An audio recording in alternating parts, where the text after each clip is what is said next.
Nah, sebagai poin terakhir adalah apa sih yang harus kita lakukan untuk bisa menghandle inovasi revolusi sebenarnya ya. Lebih tepatnya katanya revolusi, karena kecepatan perubahan ini akan semakin mempercepat. Aneh kan? Sekarang kayaknya udah terlalu cepat ya. Nggak nyangka bahwa ini bisa lebih cepat lagi. Tapi saya janji percepatan inovasi dan disrupsi di berbagai macam sektor akan mempercepat. Oke, ini belum cepat. Jadi gimana kita bisa menghadapi dunia digital ini? Nggak ada lain cara, tidak ada shortcut. Kita harus menginvest kepada SDM kita, human capital kita. Dan ini adalah investasi, bukan investasi jangka pendek, ini investasi dalam 5-10 tahun ke depan. Ada beberapa hal yang wajib hukumnya untuk bisa punya kesempatan aja compete di global dunia. Karena dengan adanya digital economy, kompetisi udah bukan lokal lagi. 100% bakal global. Ya, pemain-pemain semua teknologi digital seperti lihat Tokopedia, Traveloka, Gojek, semua kompetitornya internasional. Dan itu akan selalu terjadi. Nomor satu adalah bahasa-bahasa dan topik-topik yang harus dikuasai. Nomor satu, bahasa Inggris. Karena bahasa Inggris menjadi bahasa kita mengkonsumsi bahasa konten dunia melalui online dan lain-lain, kita harus mempersiapkan generasi kita untuk bisa mencari knowledge sendiri. Karena sekarang apa yang dipelajari di sekolah udah nggak ngaruh lagi. Udah nggak ada gunanya apa yang kita belajar dari konten. Yang lebih penting adalah apa skill yang kita belajar. Bagaimana cara berpikir, bagaimana cara berstruktur, bagaimana solving problems, bagaimana cara berkolaborasi. Itu yang penting. Kontennya udah nggak penting lagi. Terus terang, saya mohon maaf bilang ini. Tapi memang secara itu, tentu kalau mau jadi dokter, mau jadi engineer dan lain-lain, ada domain expertise yang harus ada. Tapi saya janji bahwa dalam 10-15 tahun, semua pekerja harus merelearn setiap 5 tahun. Semua orang udah pasti akan harus belajar ulang lagi tiap 5 tahun. Karena perubahannya terjadi begitu pesat. Jadi bahasa Inggris adalah bahasa satupun yang harus dikuasai. Nomor 2 adalah bahasa coding atau programming.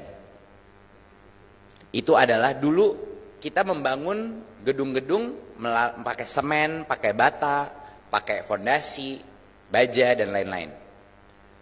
Di dunia digital, gedung-gedung yang kita bikin, skyscraper yang kita bikin, itu adalah di dunia virtual. Jadinya kita butuh pembangun-pembangun dunia virtual ini, yaitu coder. Kalau kita tidak bisa menguasai bahasa coding, kita tidak akan bisa membangun dunia virtual kita. Ya. Jadi itu kalau saya bilang sih harus mandatory di SMA, Inggris dan coding. 2 lagi subjek yang sering banget yang saya bingung kenapa nggak diajarin di SMA dan kuliah sebagai mandatory. 1 adalah statistik. Di era digital hanya data yang berbicara. Di dunia digital hanya data yang berbicara, sehingga kalau orang tidak bisa menganalisa data, orang tidak bisa melihat chart, melihat tren secara kritikal, dia akan terus dikibulin oleh data-data tersebut atau dia akan tertinggal. Jadi statistik adalah bahasa mengerti, mengakses data secara kritis. Itu adalah critical core skill yang benar-benar salah satu hal yang lacking banget di Indonesia. Dan yang terakhir adalah psikologi. Unsur dari desain, unsur dari UX, UI, bikin aplikasi, bikin web. Semua itu sebenarnya psikologi. Bagaimana kita mengengage suatu consumer, bagaimana kita mengengage suatu supplier di dalam platform kita. Dan psikologi itu aneh buat saya kenapa itu tidak menjadi mandatory course di SMA. Dan yang terakhir adalah nasionalisme sempit. Di opini saya, nasionalisme sempit itu lebih membahayakan untuk dunia pendidikan daripada ekonomi. Lebih lagi membahayakan. Kalau kita tidak mengundang puluhan ribu engineer dan coder dari Silicon Valley, dari Bangalore, dari Beijing untuk bekerja di Indonesia secepat mungkin, tidak mungkin engineer Indonesia akan bisa meng-catch up secepat itu.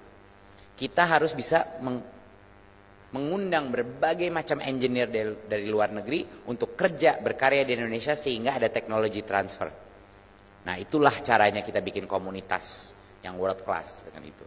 Dan yang kedua adalah juga dengan adanya profesor-profesor dan edukasi dari luar negeri juga. Jadinya banyak orang mungkin tidak suka dengan opini itu, tapi itu adalah hal yang menurut saya untuk melihat ke depannya kita harus bisa mengundang the best of the world. Jadinya saya kalau konsepnya itu reverse brain drain.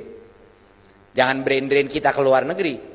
Kita ambil the best of international, kita undang ke Indonesia untuk membantu menciptakan ekosistem itu. Dan kalau kita bisa melakukan itu secara cepat, baru kita akan mendapatkan kesempatan untuk menjadi truly digital economic superpower. Karena potensinya sudah jelas ada di Indonesia. Ya. Kesuksesan Indonesia di Asia Tenggara itu sudah mutlak, itu sudah pasti. Kita jadi digital player terbesar. Tapi apakah kita bisa beyond itu tergantung kepada ability of our people, of our SDM, untuk bisa menguasai bahasa-bahasa di dunia era digital. Terima kasih.